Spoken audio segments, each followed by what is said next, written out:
Neemias, capítulo 1. Esta é a história de Neemias, filho de Hacalias. Era o mês de Quisleu do 20º ano, ocasião em que eu morava no complexo real de Suzã. Hanani, um de meus irmãos, tinha acabado de chegar de Judá com alguns judeus. Perguntei a eles sobre as condições dos judeus que sobreviveram ao exílio e sobre a situação de Jerusalém. A resposta deles foi: a condição dos sobreviventes do exílio que ainda estão na província é péssima. Eles enfrentam muitas dificuldades. Os muros de Jerusalém continuam em ruínas e dos portões só restam as cinzas. Quando ouvi isso, sentei-me e chorei. Durante vários dias, a tristeza me dominou e fiquei sem comer nada, orando ao Deus dos céus. Eu disse: ó eterno Deus dos céus, Deus grande e tremendo, que és leal à tua aliança e fiel a todos os que te amam e obedecem aos teus mandamentos, olha para mim, ouve a minha oração. Presta atenção às súplicas que teu servo tem dirigido a ti dia e noite, intercedendo por teu povo Israel, confessando os pecados deles. Eu mesmo e meus antepassados estamos entre os que pecaram contra ti. Fizemos muito pouco caso de ti. Não obedecemos ao que nos ordenaste, ignoramos os teus mandamentos e desrespeitamos as determinações que deste ao teu servo Moisés. Lembra-te que alertaste teu servo Moisés dizendo: se vocês me abandonarem, eu os espalharei aos 4 cantos da terra. Mas se voltarem para mim e fizerem o que eu disser, reunirei todos os que estiverem dispersos, onde quer que estejam, e os trarei de volta ao lugar em que estabeleci meu nome. Eles são teus servos, o povo que libertaste de maneira poderosa e impressionante. Ó Senhor, ouve a oração do teu servo e de todos os que honram o teu nome. Permite que o rei concorde com o pedido que farei hoje. Na época, eu era encarregado de servir a bebida do rei. Neemias, capítulo 2. No mês de Nisan, no 20º ano do rei Artaxerxes, na hora de servir o vinho, fui levar a bebida ao rei como de costume. Eu nunca tinha ficado constrangido na presença do rei.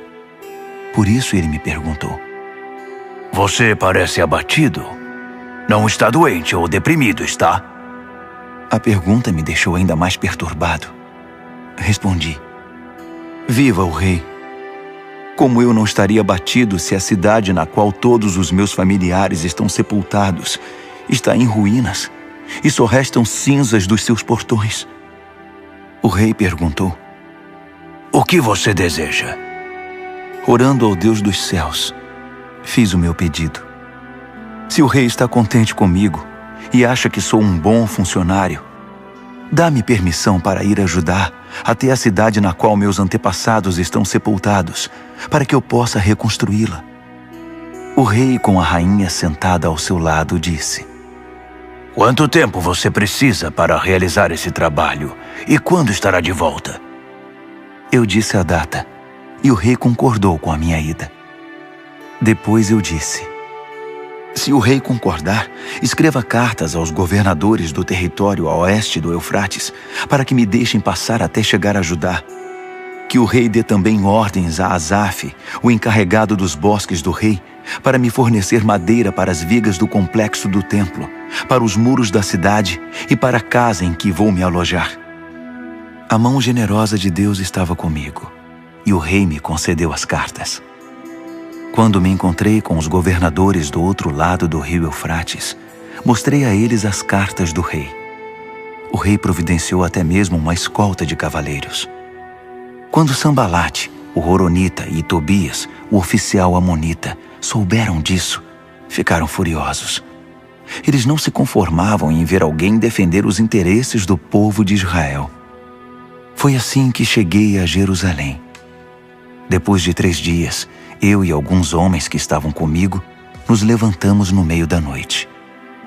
Eu não tinha contado a ninguém o que Deus havia posto no meu coração a respeito de Jerusalém. O único animal que tínhamos era aquele em que eu estava montado. Na escuridão da noite, passei pela porta do vale na direção da fonte do dragão, até a porta do esterco, inspecionando os muros de Jerusalém que haviam sido derrubados e os portões que haviam sido queimados. Depois passei pela porta da fonte e subi em direção ao tanque do rei. Mas não havia como o jumento em que eu estava montado passar. Então subi pelo vale naquela escuridão, inspecionei o muro e voltei pela porta do vale.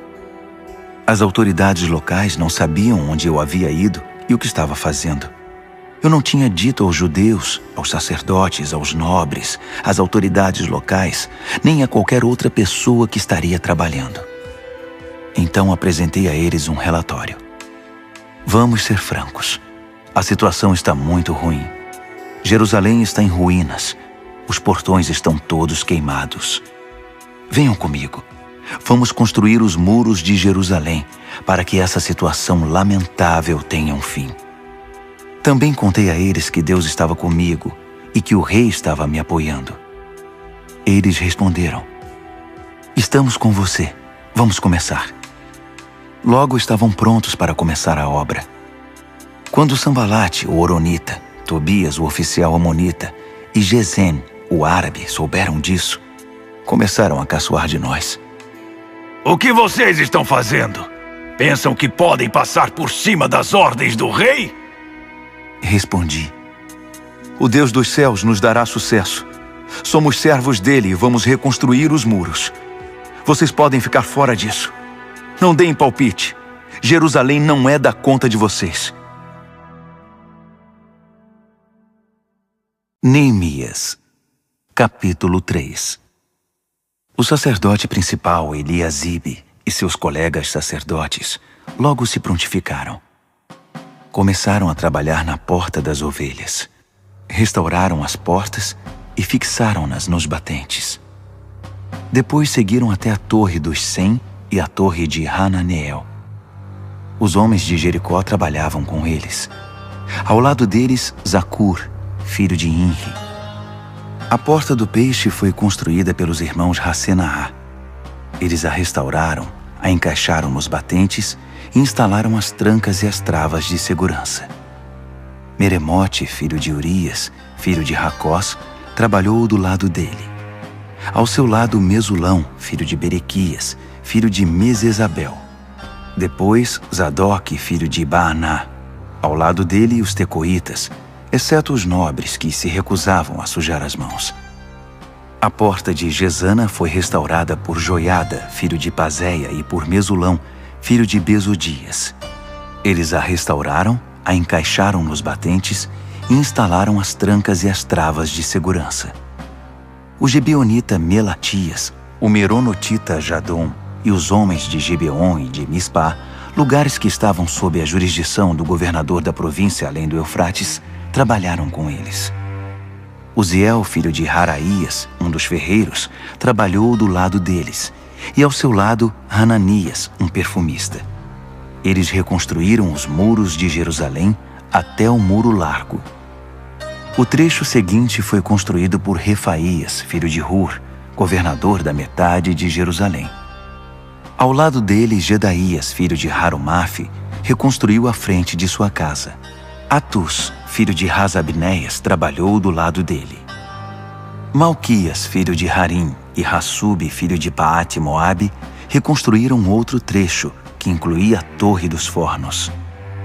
Ao lado deles, Salum, filho de Haloés, governador da outra metade de Jerusalém, trabalhou com suas filhas.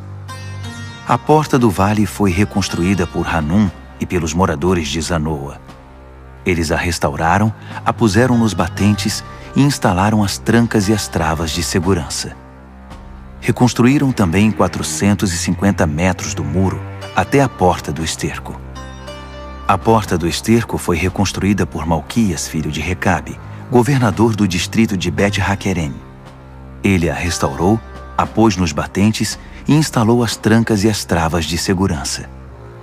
A porta da fonte foi reconstruída por Salum, filho de Col-Rosé, governador do distrito de Mispá. Ele a restaurou, a cobriu, a pôs nos batentes e instalou as trancas e as travas de segurança. Também reconstruiu o muro do tanque de Siloé, que fica no jardim do rei, até os degraus que descem da cidade de Davi. Depois dele, Neemias, filho de Asbuque, governador da metade do distrito de Bet-Zur, trabalhou desde o trecho diante do túmulo de Davi até o tanque artificial e a casa dos soldados. Em seguida estavam os levitas sob o comando de Reum, filho de Bani. Ao lado deles, Razabias, governador da metade do distrito de Keila, representou aquela região. Depois, seus irmãos continuaram reconstruindo sob o comando de Binui, filho de Henadad, governador da outra metade do distrito de Keila. O trecho que se estende desde a subida do depósito de armas até a esquina do muro foi reconstruído por Ézer, filho de Jesua, governador de Mispá. O trecho desde a esquina até a porta da casa do sacerdote principal Eliasibe foi reconstruído por Baruque, filho de Zabai. Meremote, filho de Urias, filho de Racós, trabalhou desde a porta até o final da casa de Eliasibe. Os sacerdotes da vizinhança continuaram dali. Benjamim e Hassube reconstruíram o trecho do muro diante das suas casas, e Azarias, filho de Maazéias, filho de Ananias, trabalhou do lado das residências. O trecho desde a casa de Azarias até a esquina foi reconstruído por Binui, filho de Henadad. Palau, filho de Uzai, trabalhou do outro lado da esquina e da torre que fica no palácio superior do rei, perto do pátio da guarda.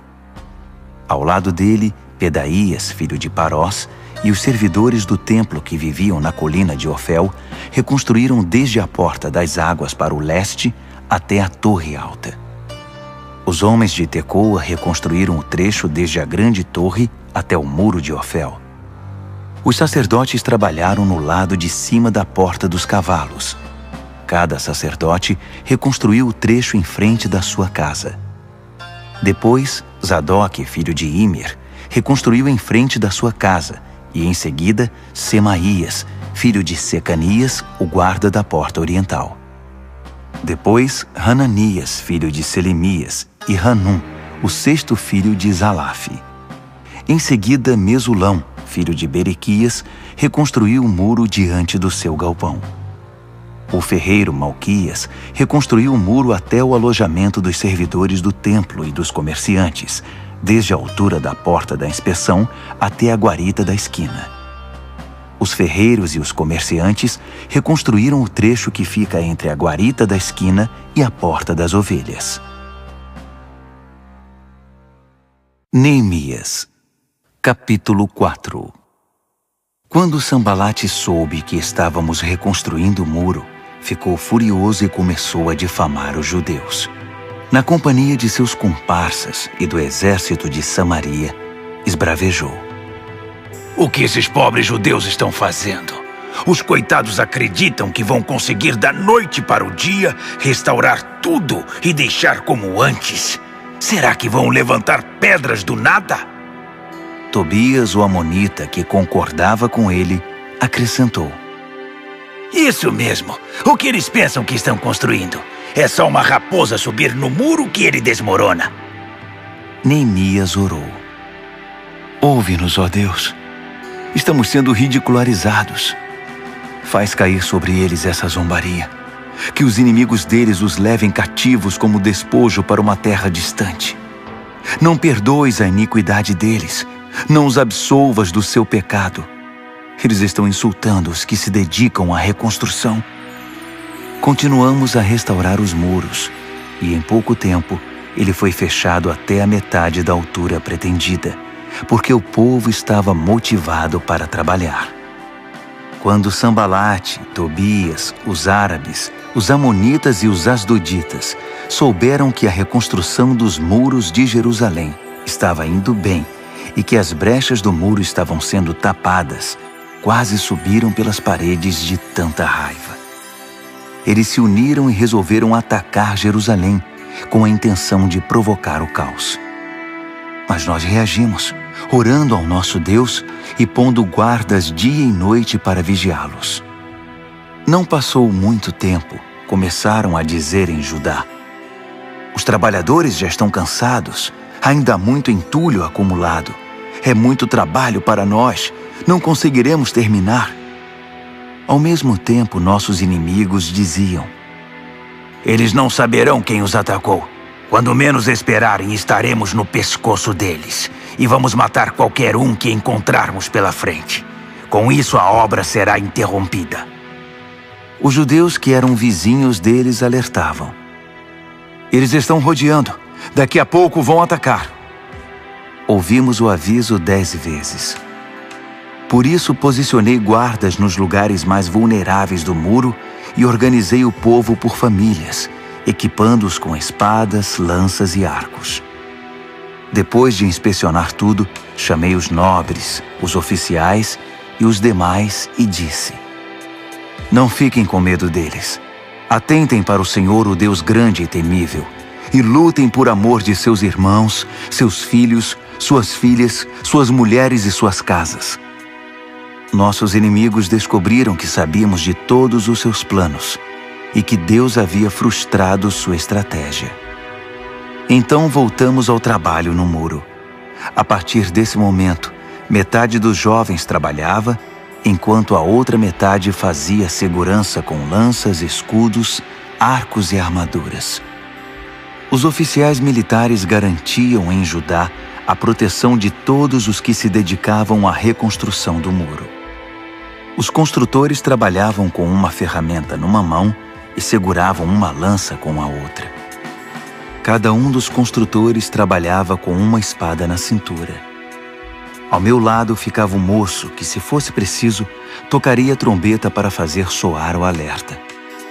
Um dia falei aos nobres, aos oficiais e aos demais: há muito trabalho ainda, e estamos muito espalhados ao longo do muro, distantes uns dos outros. Quando ouvirem o som da trombeta, juntem-se a nós. O nosso Deus lutará por nós. Assim continuamos trabalhando, desde o nascer do sol até o anoitecer, a metade de nós armada. Também instruí o povo: cada pessoa e seu ajudante devem permanecer dentro da cidade. Durante a noite, servirão de guarda, e de dia trabalharão na construção. Dormíamos todos vestidos, eu, meus irmãos, meus trabalhadores e os guardas que nos protegiam. Ninguém largava sua lança, nem para beber água. Neemias, capítulo 5. O povo iniciou um grande protesto, do qual até as mulheres participaram, contra seus companheiros judeus. Alguns diziam: temos famílias grandes. Se não tivermos comida, vamos morrer. Outros diziam: tivemos que hipotecar nossos campos, nossas vinhas e nossas casas apenas para comprar trigo, para não morrer de fome. Outros ainda diziam: precisamos pedir dinheiro emprestado até para pagar o imposto real sobre nossos campos e vinhas. Vejam, somos do mesmo sangue que nossos irmãos. Nossos filhos são tão bons quanto os deles, mas estamos a ponto de vendê-los como escravos. Algumas das nossas filhas já foram vendidas. E não podemos fazer nada, porque nossos campos e vinhas já pertencem a outros. Quando soube do protesto e das reclamações, fiquei muito aborrecido. Depois de analisar a questão, censurei os nobres e os oficiais. Vocês estão se aproveitando de seus irmãos. Em seguida, convoquei uma reunião de emergência para tratar do assunto e disse à Assembleia: fizemos tudo o que podíamos para resgatar nossos compatriotas judeus que foram vendidos como escravos a estrangeiros. Agora vocês estão vendendo esses mesmos compatriotas de volta à escravidão. Isso significa que teremos de comprá-los outra vez? Eles não disseram nada, mas também o que poderiam dizer? O que vocês estão fazendo está errado. Onde está o temor de Deus? Vocês não se importam com o que as nações ao redor, os nossos inimigos, vão pensar de vocês?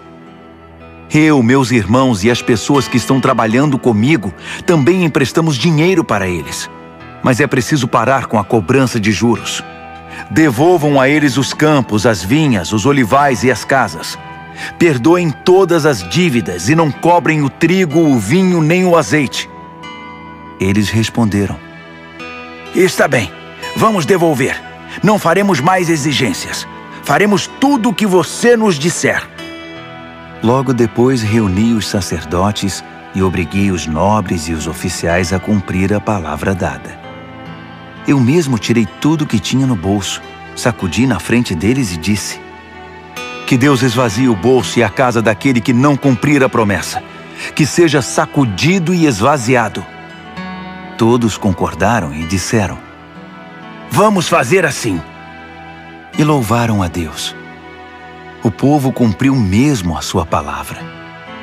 Desde que o rei Artaxerxes me nomeou governador da terra de Judá, do 20º ano ao 32º ano do reinado de Artaxerxes, nem eu nem meus irmãos nos beneficiamos da comida destinada ao governador.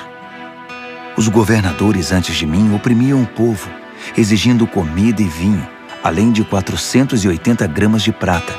Até seus auxiliares se aproveitavam do povo. Mas por temor a Deus eu não fiz isso. Eu tinha um trabalho a fazer: construir o muro, e me dediquei a ele.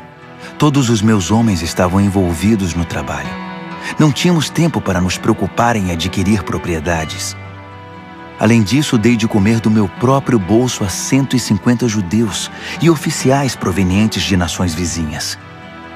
Um boi, 6 ovelhas e vários frangos eram preparados todos os dias. E a cada 10 dias, eu fornecia grande quantidade de vinho. Mesmo assim, nunca me faltou nada. Lembra-te de mim, ó Deus, de tudo que fiz por esse povo. Neemias, capítulo 6. Quando Sambalate, Tobias, Gesem, o árabe, e nossos demais inimigos souberam que havíamos reconstruído o muro e que não havia mais brechas nele, apesar de ainda não termos posto os portões, Sambalate e Gesem mandaram dizer: venha se encontrar conosco em Quefirim, no vale de Ono. Eu sabia que eles pretendiam me causar algum mal. Por isso mandei dizer: estou ocupado com um trabalho importante e não posso ir agora. Por que interromperia o que estou fazendo só para me encontrar com vocês? Eles fizeram o convite 4 vezes, e 4 vezes mandei a mesma resposta. Então, pela 5ª vez, pelo mesmo mensageiro, Sambalate mandou uma carta selada com a seguinte mensagem: estão dizendo entre as nações, e Gesem confirma isso, que você e os judeus estão planejando uma revolta, e que essa é a razão de estarem reconstruindo os muros. Estão dizendo que você quer ser rei e que já nomeou profetas para proclamar em Jerusalém: há um rei em Judá. Tudo isso será relatado ao rei. Você não acha melhor sentarmos para conversar? Mandei dizer: tudo o que você está falando não passa de invenção sua. Eles estavam tentando nos intimidar. Pensavam: eles vão desistir, e assim nunca terminarão essa obra. Mas pedi a Deus: dá-me forças. Logo depois, fiz uma reunião secreta com Semaías, filho de Delaías, filho de Meetabel, em sua casa. Ele disse: vamos nos reunir no templo de Deus, dentro do templo. Vamos nos proteger com as portas trancadas, pois eles vêm para matá-lo. É isso mesmo. Eles virão à noite para tirar a sua vida. Respondi: por que alguém como eu teria de fugir? E por que teria de me esconder justamente no templo? Não vou fazer isso. Senti que aquele plano não agradava a Deus. A suposta profecia, na verdade, era uma estratégia de Tobias e Sambalate. Eles haviam contratado Semaías. Eles pagaram para que ele me assustasse e me enganasse, e assim acabasse profanando o templo e manchando a minha reputação. Com isso teriam do que me acusar. Orei: ó Deus, não permitas que Tobias e Sambalate se livrem de todo o dano que causaram. Faça o mesmo à profetisa Noadia e aos demais profetas que tentam minar minha confiança. A reconstrução dos muros foi concluída no dia 25 do mês de Elu. Foram 52 dias de trabalho. Quando nossos inimigos souberam disso e as nações ao redor viram a obra que fizemos, nossos adversários perderam a esperança. No fundo, reconheceram que a obra era de Deus. Durante todo esse tempo, os nobres de Judá se correspondiam com Tobias.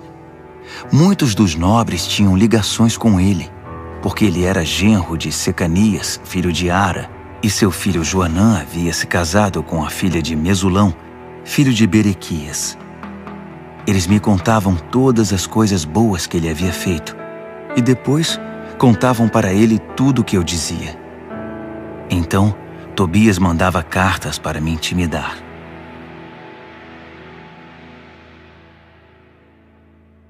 Neemias, capítulo 7.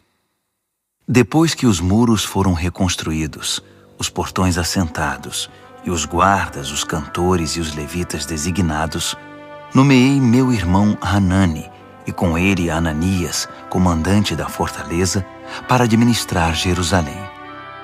Ananias era honesto e temia a Deus mais que qualquer outra pessoa. Dei a seguinte ordem: não abram os portões de Jerusalém antes do nascer do sol, e tranquem os portões com as barras de segurança antes de os guardas se retirarem. Escolham guardas entre os cidadãos de Jerusalém e encarregue-nos da segurança no trecho que fica diante da casa deles. A cidade era grande e espaçosa, mas a população era ainda pouco numerosa e muitas casas continuavam em ruínas. Deus pôs em meu coração reunir os nobres, os oficiais e toda a população para que todos fossem registrados. Encontrei os registros genealógicos dos que retornaram do exílio com o primeiro grupo. Estes são os nomes que constavam deles. Estes são os habitantes da província que retornaram do cativeiro, os quais Nabucodonosor, rei da Babilônia, tinha levado cativos. Eles voltaram para Jerusalém e Judá, cada um para sua cidade de origem. Voltaram com Zorobabel, Jesua, Neemias, Azarias, Raamias, Naamani, Mardoqueu, Bilzã, Misperete, Bigvai, Neum e Baaná. O número dos homens do povo de Israel por famílias de origem: Parós, 2.172. Cefatias, 372. Ara, 652. Paate-Moabe, descendentes de Jesua e Joabe, 2.818. Elão, 1.254. Zatu, 845. Zacai, 760. Binui, 648. Bebai, 628. Asgade, 2.322. Adonicão, 667. Bigvai, 2.067. Adim, 655. Ater, descendentes de Ezequias, 98. Rassum, 328. Bezai, 324. Harife, 112. Gibeon, 95. Os israelitas identificados por lugar de origem: Belém e Netofate, 188. Anatote, 128. Bet-Asmavete, 42. Criate-Jearim, Sefira e Beerote, 743. Ramá e Geba, 621. Micmas, 122. Betel e Ai, 123. O outro Nebo, 52. O outro Elão, 1.254. Harim, 320. Jericó, 345. Lode, Hadide e Ono, 721. Senaá, 3.930. Das famílias dos sacerdotes: Gedaías, descendentes de Jesua, 973. Imer, 1052. Pazur, 1247. Harim, 1017. As famílias dos levitas: Jesua, descendentes de Cadmiel e de Rodeva, 74. Os cantores, os descendentes de Asaf, 148. As famílias dos guardas: Salum, Ater, Talmon, Acube, Atita e Sobai, 138. As famílias dos servidores do templo: Zia, Razufa, Tabaote, Queros, Sia, Padom, Lebana, Hagaba, Salmai, Hanã, Gidel, Gaar, Reaías, Rezim, Necoda, Gazão, Uzá, Pazéia, Bezai, Meunim, Nefuzim, Baquebuque, Racufa, Harur, Baslite, Meida, Harsa, Barcos, Císera, Tamá, Neesias e Ratifa. As famílias dos servidores de Salomão: Sotai, Soferete, Perida, Jaala, Darcom, Gidel, Cefatias, Ratil, Poquerete, Razebaim e Amon. Os servidores do templo e os servos de Salomão, 392. Estes são os que vieram de Tel-Melá, Tel-Harza, Querube, Amon e Imer. Eles não conseguiram provar que eram israelitas. Os descendentes de Delaías, Tobias e Necoda, 642. O mesmo aconteceu com estas famílias de sacerdotes: os descendentes de Rabaías, Racós, Barzilai, que se casou com uma filha de Barzilai de Gileade e era chamado por esse nome. Eles procuraram os registros da família, mas não encontraram. Por isso foram impedidos de exercer a função de sacerdote e considerados ritualmente impuros. O governador determinou que eles não poderiam comer do alimento sagrado até que um dos sacerdotes definisse a situação deles por meio do Urim e do Tumim. O total dos que voltaram do exílio foi 42.360, sem contar os escravos, que totalizavam 7.337. Também havia 245 cantores e cantoras, que possuíam 736 cavalos, 245 mulas, 435 camelos e 6.720 jumentos. Alguns dos chefes das famílias entregaram ofertas voluntárias para a obra. O governador deu ao tesouro 8 quilos de ouro, 50 bacias e 530 vestimentas para os sacerdotes. Alguns dos chefes das famílias deram para o tesouro uma oferta de 160 quilos de ouro e 1.320 quilos de prata para a obra. O restante do povo contribuiu com 160 quilos de ouro, 1.200 quilos de prata e 67 vestimentas para os sacerdotes. Os sacerdotes, os levitas, os guardas, os cantores, os servidores do templo, com alguns outros e com o restante do povo de Israel, encontraram lugar para morar em suas cidades de origem. Neemias, capítulo 8.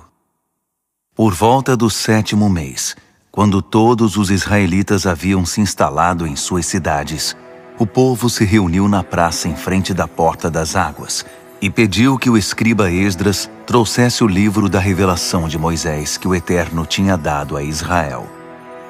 Então o sacerdote Esdras trouxe o livro para a congregação, formada por homens e mulheres, todos capazes de entender seu conteúdo.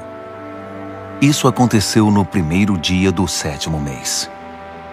Ele leu a revelação de frente para a praça que ficava diante da Porta das Águas, desde cedo até o meio-dia, na presença de homens e mulheres e de todos os que conseguiam entender a leitura. Todos ouviam atentamente o que dizia o livro da revelação. O escriba Esdras estava sobre uma plataforma de madeira, construída especialmente para a ocasião. Do seu lado direito estavam Matitias, Sema, Anaías, Urias, Ilquias e Maazéias. Do lado esquerdo estavam Pedaías, Misael, Malquias, Hassum, Rasbadana, Zacarias e Mesulão. Esdras abriu o livro. Todos os olhares estavam voltados para ele, que estava de pé sobre a plataforma. E quando ele abriu o livro, todos ficaram de pé. Esdras louvou ao Eterno, o grande Deus, e todo o povo respondeu levantando as mãos. Amém. Amém. Em seguida prostraram-se com o rosto em terra em adoração ao Eterno. Os levitas Jesua, Bani, Serebias, Jamim, Acube, Sabetai, Rodias, Maazéias, Quelita, Azarias, Josabade, Hanã e Pelaías explicavam a revelação, enquanto o povo de pé ouvia com toda reverência. Eles liam pausadamente o livro da revelação de Deus para que o povo pudesse entendê-lo, e em seguida explicavam o que haviam lido. Neemias, o governador, Esdras, o sacerdote e escriba, e os levitas que ensinavam o povo disseram: Este dia é consagrado ao Eterno, o seu Deus. Não chorem nem fiquem abatidos. Porque todo o povo chorava enquanto ouvia as palavras da revelação. Disseram ainda: Voltem para casa e preparem uma festa, um banquete com muita comida e bebida. Repartam a comida com os que não têm, pois este dia é consagrado ao Eterno.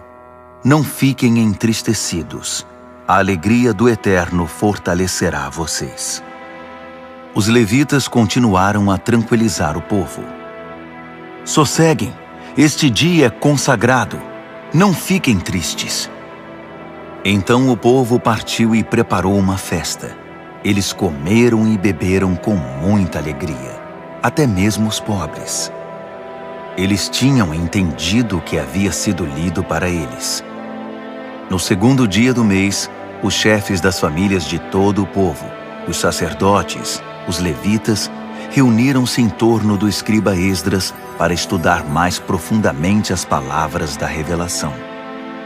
Descobriram na revelação que o Eterno havia ordenado por meio de Moisés que o povo de Israel deveria permanecer em cabanas durante as festividades do 7º mês. Então baixaram um decreto e divulgaram entre todas as cidades e em Jerusalém. Subam as colinas e tragam ramos de oliveiras, pinheiros, murtas, palmeiras e qualquer árvore de galhos cheios de folhas, para fazer cabanas, como está escrito. O povo saiu, trouxe os ramos e fez cabanas sobre o telhado e no quintal das casas, no pátio do templo de Deus, na praça da Porta das Águas e na praça da Porta de Efraim.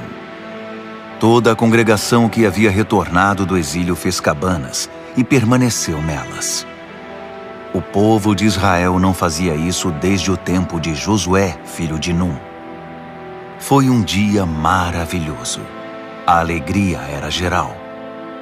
Todos os dias, desde o primeiro até o último, Esdras lia o livro da revelação de Deus. Celebraram a festa durante 7 dias. No 8º, reuniram solenemente a assembleia, conforme o decreto. Neemias, capítulo 9. No dia 24 do mês, o povo de Israel reuniu-se para um jejum, todos vestidos com pano de saco e com terra no rosto, como sinal de arrependimento. Os israelitas romperam todo o relacionamento com os estrangeiros. De pé, confessaram seus pecados e os erros de seus antepassados. Enquanto estavam de pé, leram o livro da revelação do Eterno, seu Deus, durante 3 horas. Depois, durante outras 3 horas, fizeram confissões e adoraram a Deus. Um grupo de levitas, formado por Jesua, Bani, Cadmiel, Sebanias, Buni, Serebias, Bani e Kenani, pôs-se de pé na plataforma e orou em voz alta ao Eterno, seu Deus. Os levitas Jesua, Cadmiel, Bani, Rasabneias, Serebias, Odias, Sebanias e Petaías convidaram o povo. Levantem-se, louvem ao Eterno, seu Deus, para sempre. Bendito seja o teu glorioso nome, superando toda a bênção e todo louvor. Tu és o único, ó Eterno, somente tu. Fizeste os céus dos céus e todos os seres celestiais, a terra e tudo que nela há, os oceanos e tudo que neles existe. E preservas a vida de todos, os seres celestiais te adoram. Tu és, ó Eterno, Deus que escolheu a Abrão, que o tirou de Ur dos Caldeus e trocou seu nome para Abraão. Achaste nele sinceridade e lealdade e fizeste uma aliança com ele. Também a promessa de dar a ele a terra dos cananeus, dos hititas, dos amorreus, dos ferezeus, dos jebuseus e dos girgazeus, de entregá-la aos seus descendentes. E cumpriste a tua promessa, pois és justo. Tu atentaste para as angústias dos nossos antepassados no Egito. Ouviste o clamor deles diante do Mar Vermelho. Surpreendeste o faraó, seus oficiais e todo o povo daquela terra com milagres e maravilhas. Sabias da arrogante provocação dos egípcios contra o teu povo e engrandeceste o teu nome, que continua assim até hoje.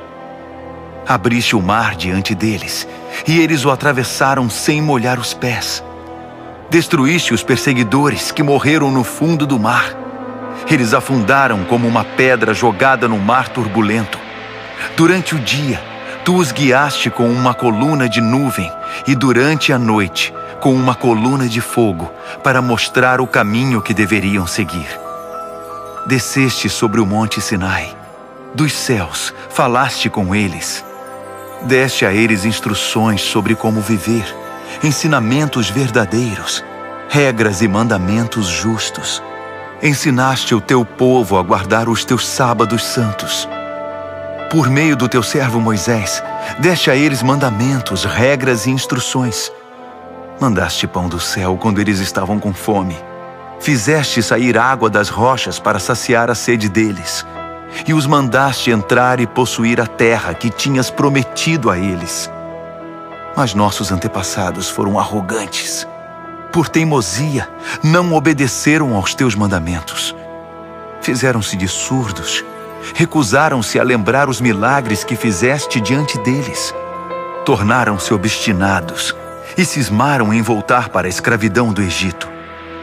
Mas tu, sendo Deus perdoador, misericordioso e compassivo, de paciência inacreditável e cheio de amor, não os desamparaste. Mesmo depois de esculpirem um bezerro e de terem dito: "Este é o Deus de vocês que os tirou do Egito", e de terem feito coisas piores, tu, por tua grande compaixão, não os abandonaste à própria sorte no deserto. A coluna de nuvem não os deixou. Diariamente, ela continuava mostrando o caminho. A coluna de fogo, também à noite, indicava o caminho. Tu concedeste o teu espírito para ensiná-los a viver com sensatez. Nunca deixaste de enviar o maná e deste a eles água em abundância. Sustentaste o povo 40 anos no deserto, e eles tinham tudo de que precisavam. Suas vestes não envelheceram, e seus pés nunca ficaram inchados. Entregaste a eles reinos e povos. Repartiste os territórios deles com o teu povo. Eles conquistaram a terra de Seom, rei de Esbom, e a terra de Og, rei de Bazã. Fizeste que se multiplicassem como as estrelas do céu, e os fizeste entrar e possuir a terra, pois havias prometido aos seus antepassados que eles iriam conquistá-la. Eles entraram na terra, tomaram posse dela e fizeram morada ali. Os cananeus que viviam ali renderam-se diante deles. Tu entregaste ao teu povo a terra, os reis e o povo deles. Podiam fazer o que quisessem com eles.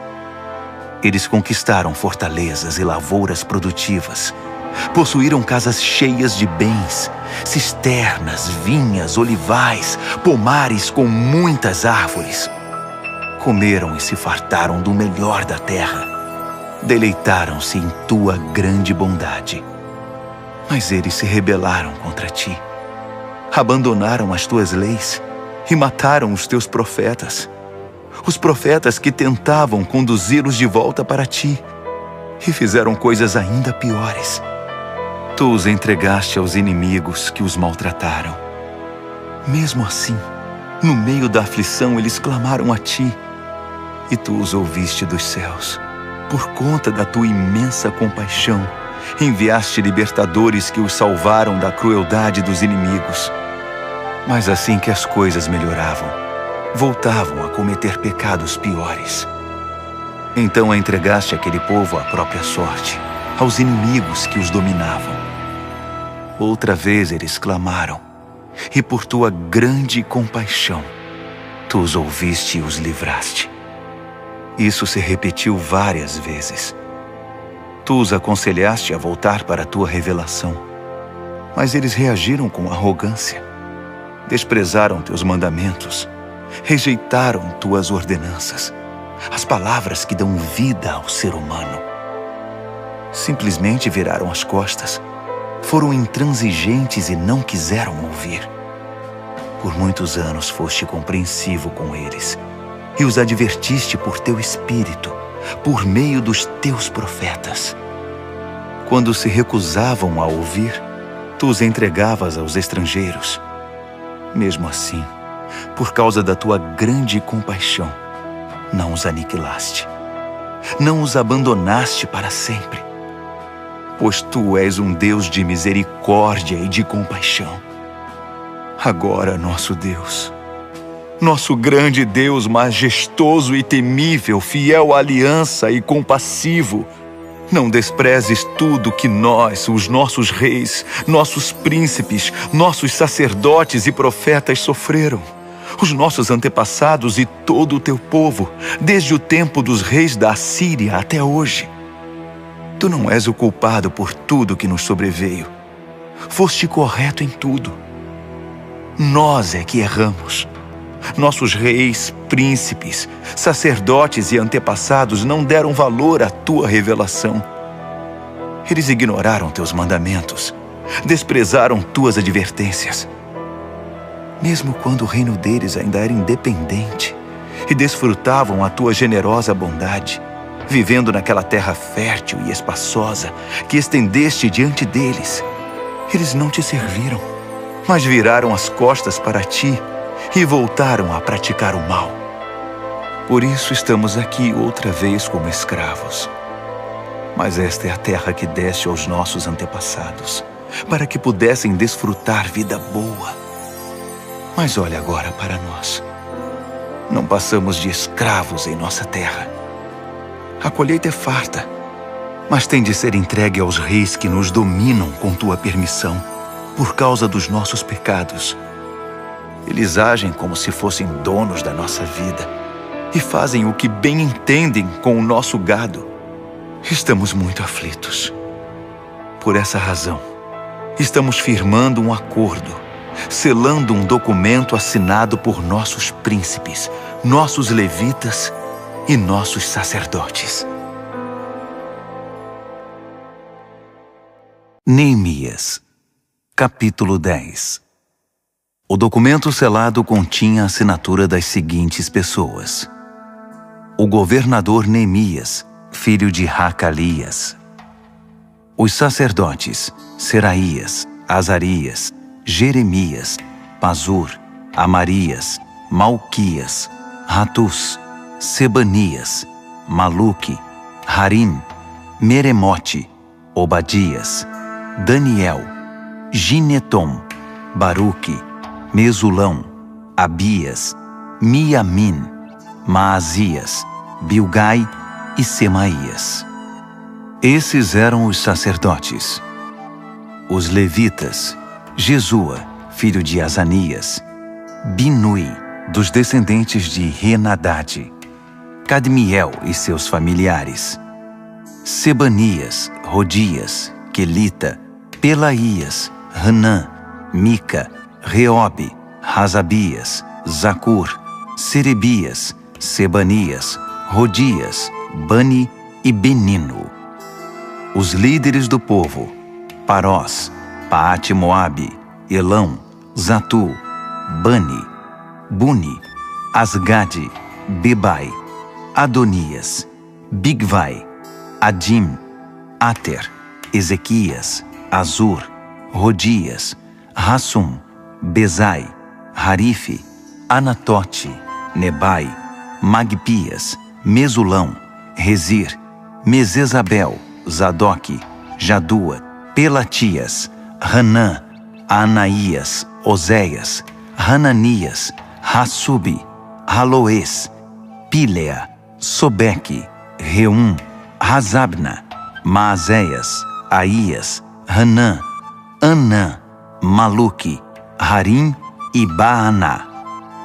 O restante do povo, os sacerdotes, os levitas, os guardas, os cantores, os servidores do templo e todos os que cortaram laços com os vizinhos estrangeiros para obedecer à revelação de Deus, com suas mulheres, seus filhos e suas filhas, todos os que eram mentalmente capazes, juntaram-se aos seus parentes e aos nobres para fazer o juramento de seguir a revelação de Deus, transmitida por meio de Moisés, servo de Deus, de obedecer e praticar todos os mandamentos do Eterno, nosso Deus, e todos os seus decretos e regras. Assim, não daremos nossas filhas em casamento aos nossos vizinhos estrangeiros, nem deixaremos nossos filhos tomarem as filhas deles. Quando os povos vizinhos trouxerem suas mercadorias e seus cereais no sábado, não faremos negócios com eles, nem no sábado, nem em qualquer outro dia santificado. De 7 em 7 anos, deixaremos a terra descansar e cancelaremos todas as dívidas. Comprometemo-nos a pagar o tributo anual de 4 gramas para as despesas do templo do nosso Deus, com os pães da mesa, as ofertas de cereais, as ofertas queimadas, as ofertas dos sábados, da lua nova e das festas fixas, as ofertas sagradas, as ofertas de perdão para expiação a favor de Israel, a manutenção do templo do nosso Deus. Nós, os sacerdotes, os levitas e todo o povo, escolhemos por sorteio as famílias que trarão a lenha para o fogo do altar do nosso Deus, de acordo com o programa anual estabelecido na revelação. Comprometemo-nos a entregar anualmente ao templo do Eterno os primeiros frutos da nossa lavoura e dos nossos pomares, o primeiro filho e o primeiro animal, e a primeira cria do nosso gado e das nossas ovelhas, aos sacerdotes que servem no templo do nosso Deus, como prescreve a revelação. Traremos o melhor dos nossos cereais, das nossas contribuições do fruto de toda a árvore, do vinho e do azeite para os sacerdotes, para os depósitos do templo do nosso Deus. Traremos os dízimos das nossas lavouras para os levitas, uma vez que os levitas foram designados para arrecadar os dízimos nas cidades em que trabalhamos. Um sacerdote descendente de Arão supervisionará os levitas na arrecadação dos dízimos para garantir que 1/10 do que for arrecadado seja entregue ao tesouro do templo do nosso Deus. Faremos que o povo de Israel e os levitas entreguem os cereais, o vinho e o azeite para os depósitos em que também são guardados os utensílios do santuário e nos quais os sacerdotes, os guardas e os músicos que ministram se reúnem. Não negligenciaremos o templo do nosso Deus. Neemias, capítulo 11. Os líderes do povo já estavam morando em Jerusalém.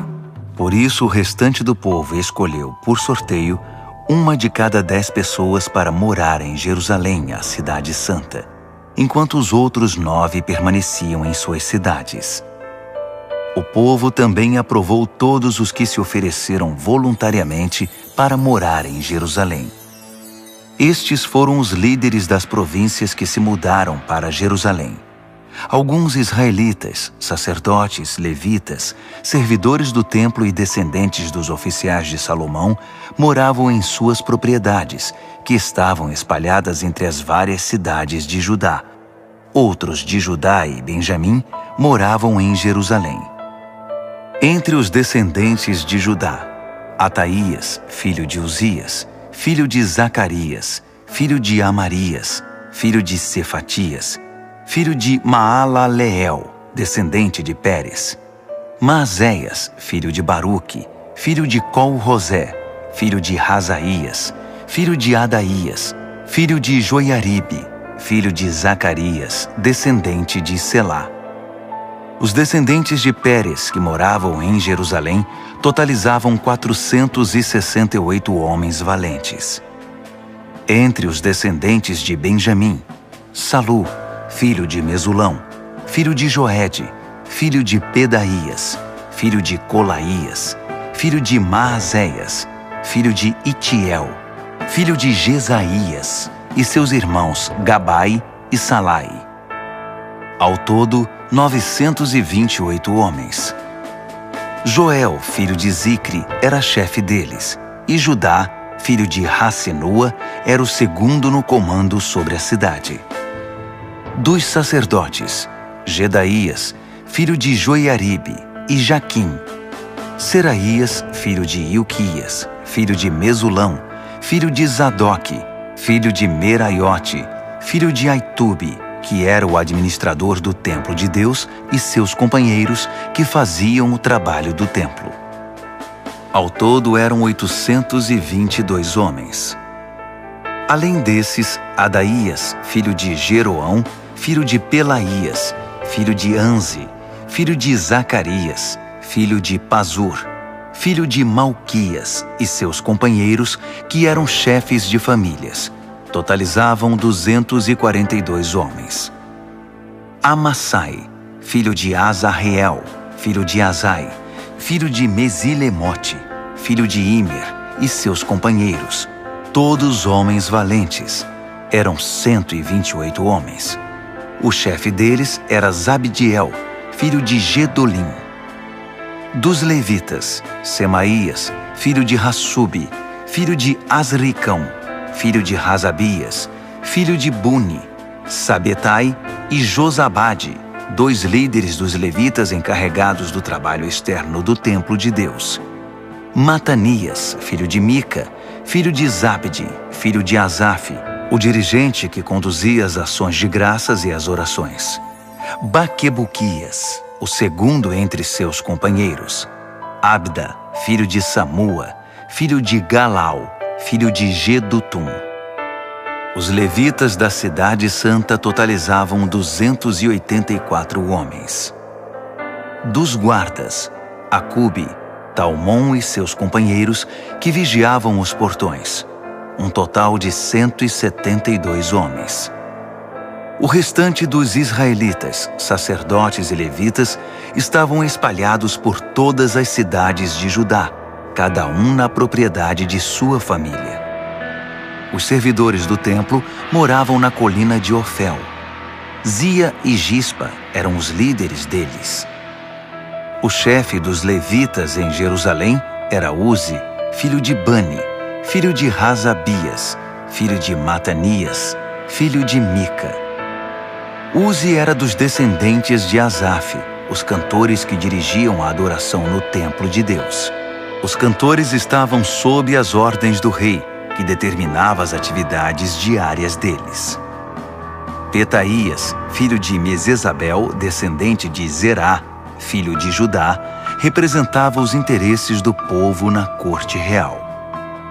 Alguns do povo de Judá foram morar nos vilarejos próximos de suas terras, em Kiriat-Arba, Hebrom e seus arredores, em Dibom e seus arredores, em Jecab-Zeel e seus arredores, em Jesua, em Moladá, em Bet-Pelete, em Hazar-Sual, em Berseba e seus arredores, em Ziclag, em Meconá e seus arredores, em En-Rimon, em Zorá, em Jarmute, em Zanoa, em Adulão e seus arredores, em Laques e suas pastagens, em Azeca e seus arredores.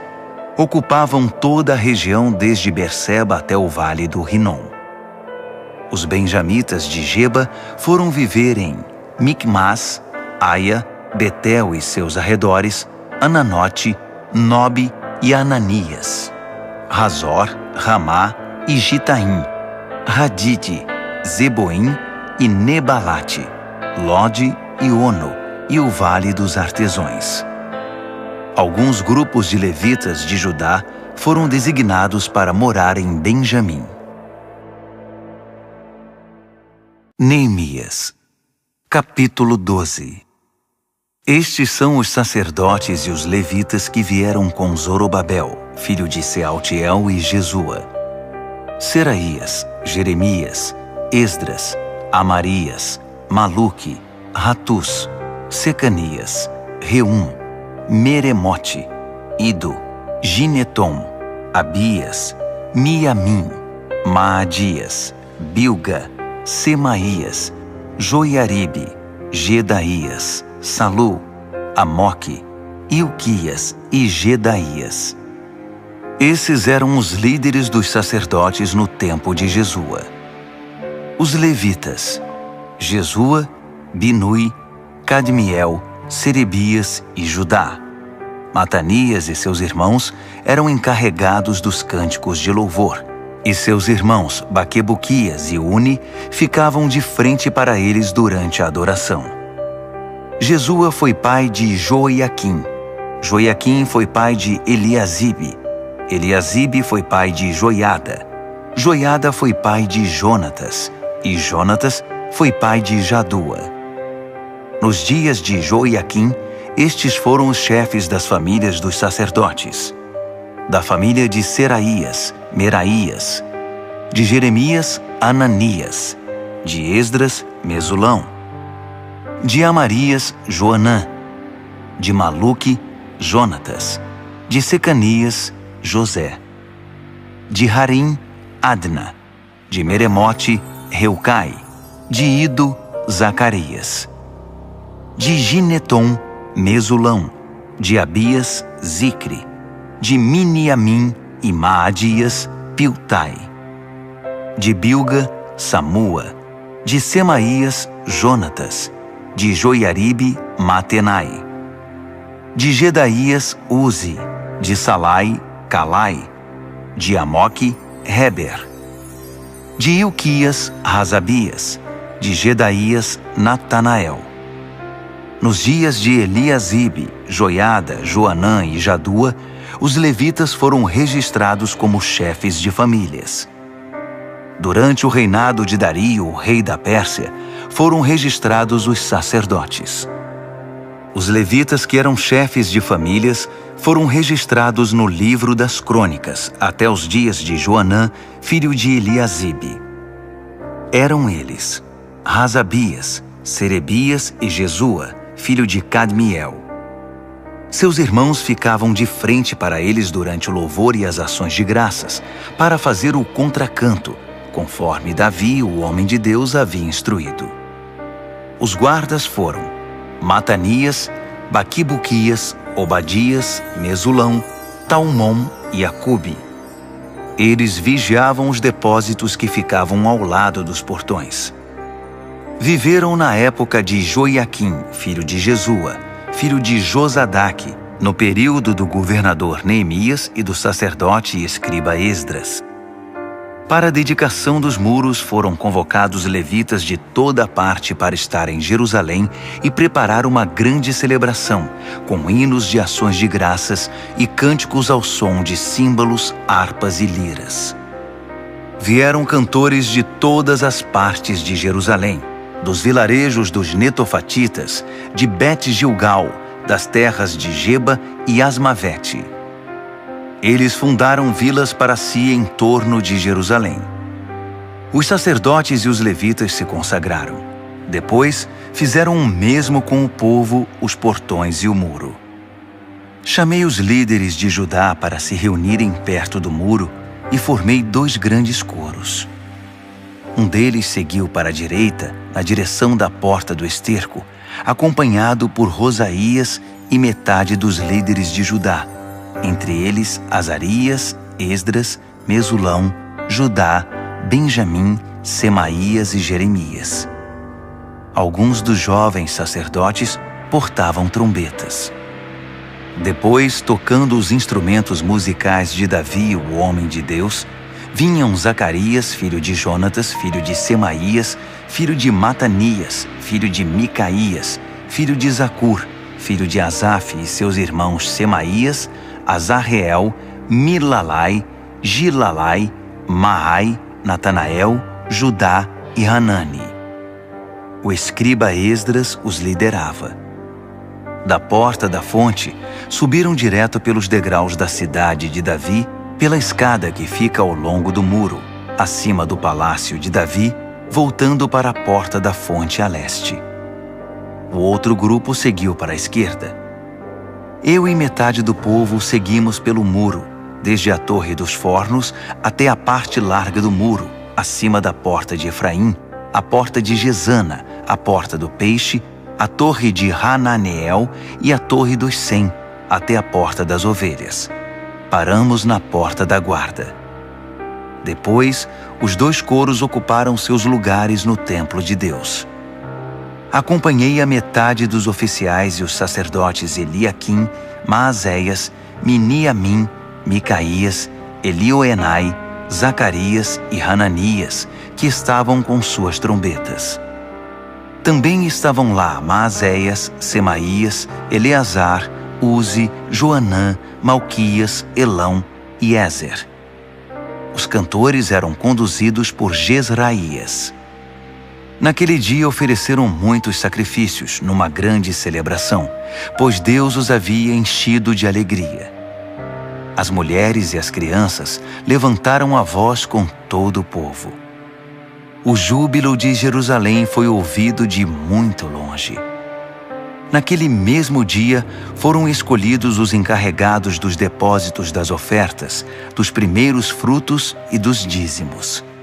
Eles tinham a responsabilidade de garantir que a porção dos sacerdotes e dos levitas, ordenada pela revelação, fosse trazida das terras pertencentes às cidades.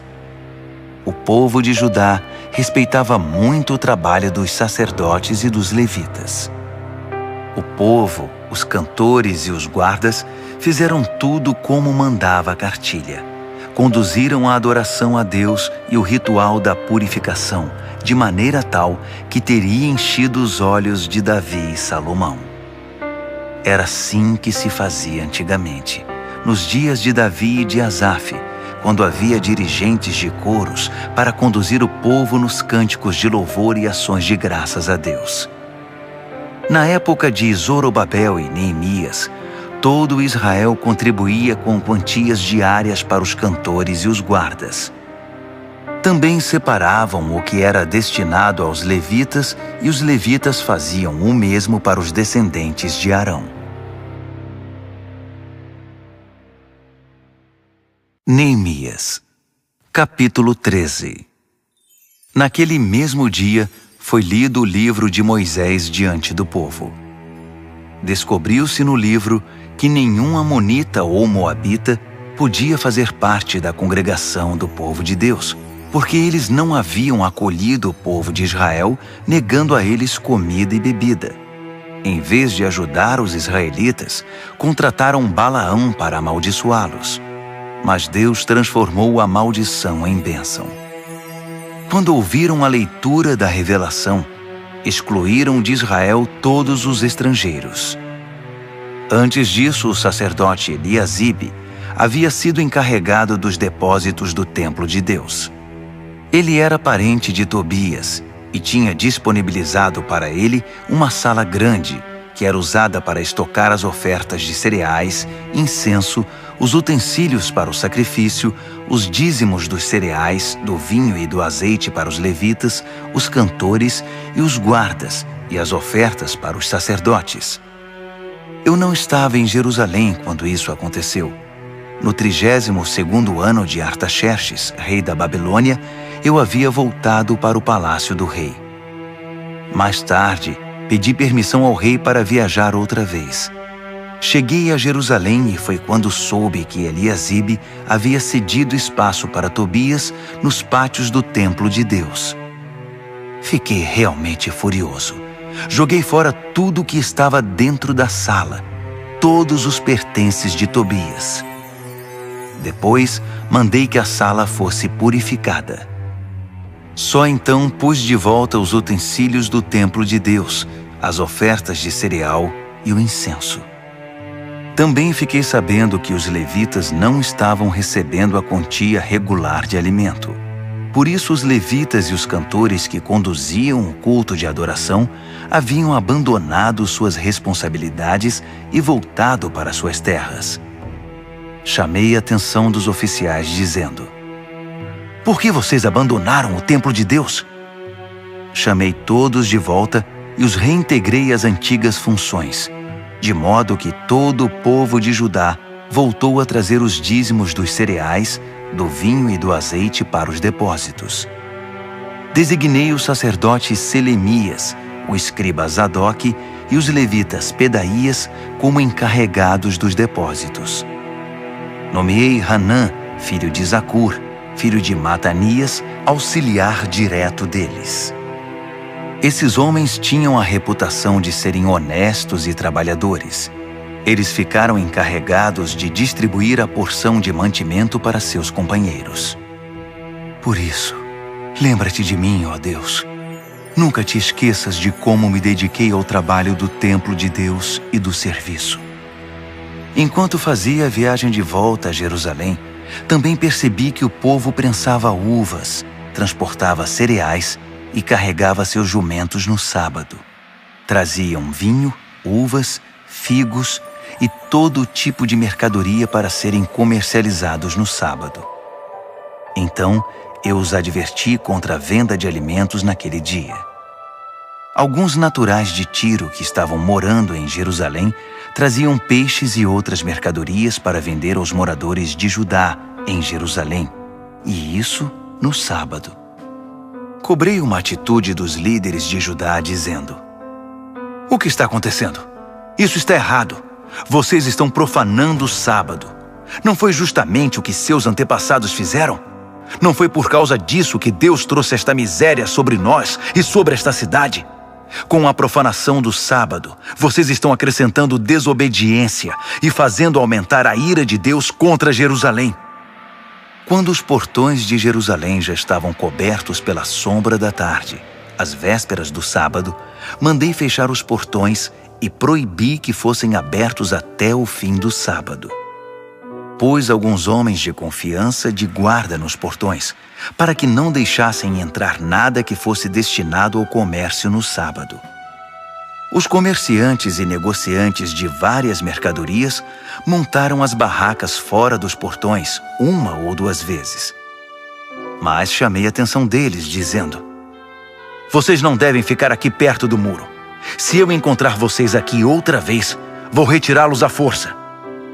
Bastou essa advertência, e eles não voltaram mais no sábado.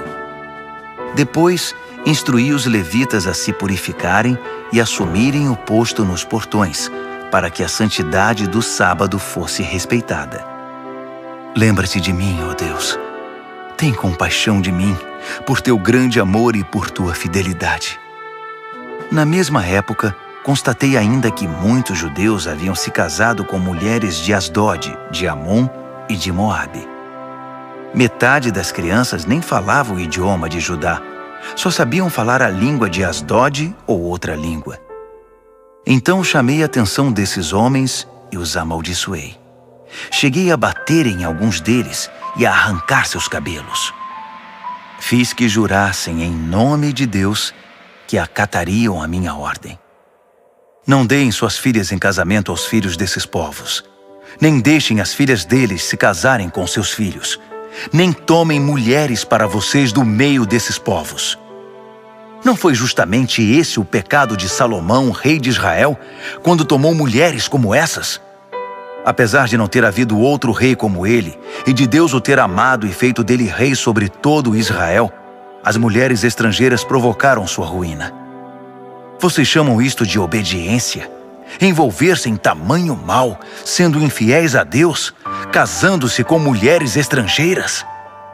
Um dos filhos de Joiada, filho do sacerdote principal Eliasibe, era genro de Sambalate, o horonita. Eu o expulsei da minha presença. Lembra-te deles, ó Deus. de como profanaram o sacerdócio e a aliança dos sacerdotes e dos levitas. Eu os purifiquei de tudo que era estranho. Organizei as ordens de serviço para os sacerdotes e os levitas, de modo que cada um sabia qual era a sua responsabilidade. Providenciei que fosse fornecida a lenha a ser usada no altar para os dias fixos e para a apresentação dos primeiros frutos. Lembra-te de mim, ó Deus, para sempre.